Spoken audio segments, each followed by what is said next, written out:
Nama saya Nur Hanani binti Mat. Saya berumur 22 tahun pada tahun ini. Saya merupakan anak kelahiran negeri Kelantan dan menetap di daerah Kuala Krai, Kelantan. Saya merupakan graduan lepasan daripada Universiti Kebangsaan Malaysia dalam kategori bidang ijazah sarjana muda dengan kebucian syariah, pengurusan modul undang-undang perbandingan. Pada tahun yang terakhir, saya menjalankan latihan ilmiah yang bertajuk Kajian Kes Penceraian Semasa Pandemik COVID-19 di negeri Selangor. Apa yang saya lihat dalam diri saya pada 5 tahun akan datang ialah saya yakin bahawa suatu hari nanti saya akan menjadi seorang yang profesional dalam setiap bidang tugas yang dipertanggungjawabkan.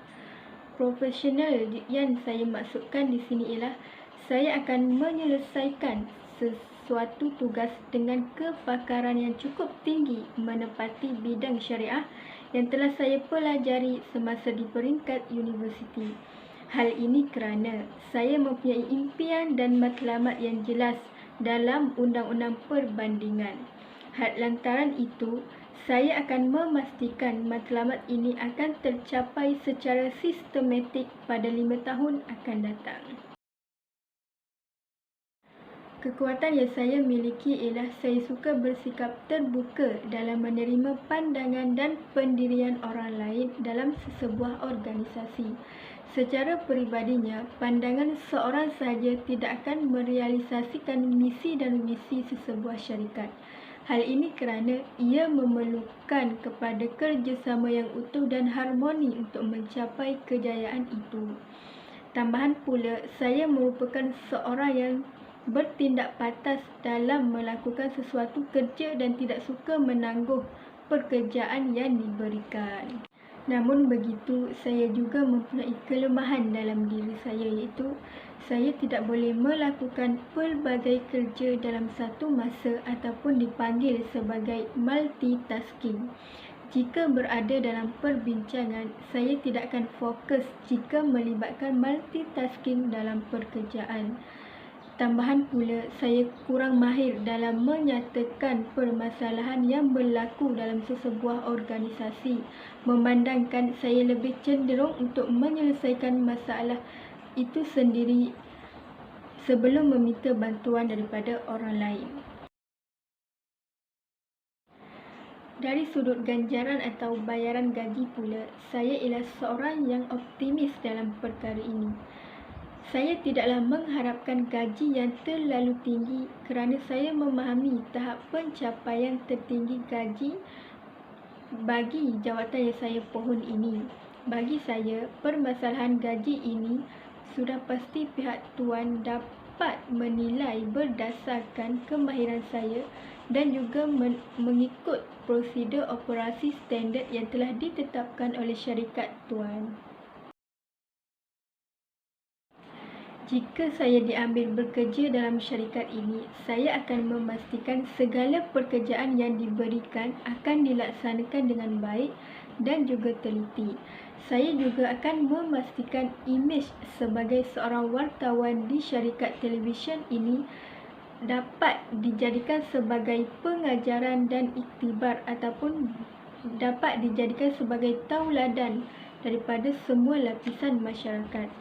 Saya juga akan memastikan masyarakat dapat mengambil pengajaran daripada setiap penulisan yang saya akan lakukan ataupun perkabaran daripada berita yang saya akan bawa untuk memberi kesedaran kepada masyarakat tentang syariat Islam menerusi stesen televisyen dalam syarikat ini. Sekiranya saya terpilih untuk menjawat jawatan yang saya pohon ini, saya akan memastikan sumbangan yang diberikan kepada syarikat amat berbaloi dan sesuai dengan keperluan berdasarkan syarikat ini. Saya juga akan menyampaikan sesuatu berita ataupun menerusi penulisan yang berunsurkan motivasi ataupun pengajaran yang islamik yang dapat diambil iktibar ataupun tak ditauladani oleh setiap lapisan masyarakat. Memandangkan syarikat Tuan merupakan stesen televisyen yang Islamik, lantaran itu ianya dapat mencapai visi dan misi dalam syarikat televisyen ini. Di samping kepakaran dalam jawatan ini, saya juga mahir dalam menggunakan alat elektronik seperti Microsoft Word, PowerPoint dan Excel. Saya juga mahir dan kreatif dalam bahagian suntingan melalui Canva, InShoot dan Photoshop. Selain itu juga, saya mahir dalam pengurusan program berimpak. Semasa di peringkat pengajian di universiti, saya pernah menjawat jawatan sebagai ketua program dan juga ahli jawatan kuasa dalam program kesukarelawan dan juga ihmat bakti. Bagi soalan umum pula, integriti atau kejujuran amat penting dalam sesuatu pekerjaan. Kejujuran dapat mengekalkan persekitaran di tempat kerja agar sentiasa positif. Saya berpandangan bahawa meninggalkan suasana positif di tempat kerja melalui kejujuran sangat penting supaya penipuan dapat diatasi. Selain itu, integriti ataupun kejujuran dapat menambahkan keyakinan dan kepercayaan majikan terhadap hasil kerja.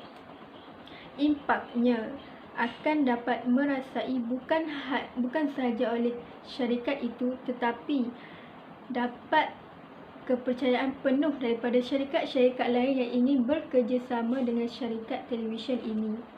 Hasilnya, kejujuran seseorang itu akan menjadi mahal dan dapat diikuti oleh semua pekerja yang ada dalam syarikat itu. Dalam hal ini, saya dapat berikan dua sisi pandang. Yang pertama ialah pandangan daripada tersurat, iaitu graduan yang telah menjalani proses pembelajaran dan mahir dalam bidangnya tidak wajar untuk menerima pekerjaan yang bukan dalam bidangnya. Hal ini kerana graduan tersebut akan mengalami kesukaran yang melampau untuk menyesuaikan diri jika menerima tawaran pekerjaan yang bukan dalam bidangnya. Amatlah rugi jika kemahiran yang dicapai itu dipersiakan dan dilupakan begitu sahaja. Pandangan yang kedua ialah pandangan daripada sudut yang tersirat, iaitu graduan sememangnya wajar menerima tawaran yang bukan dalam bidangnya.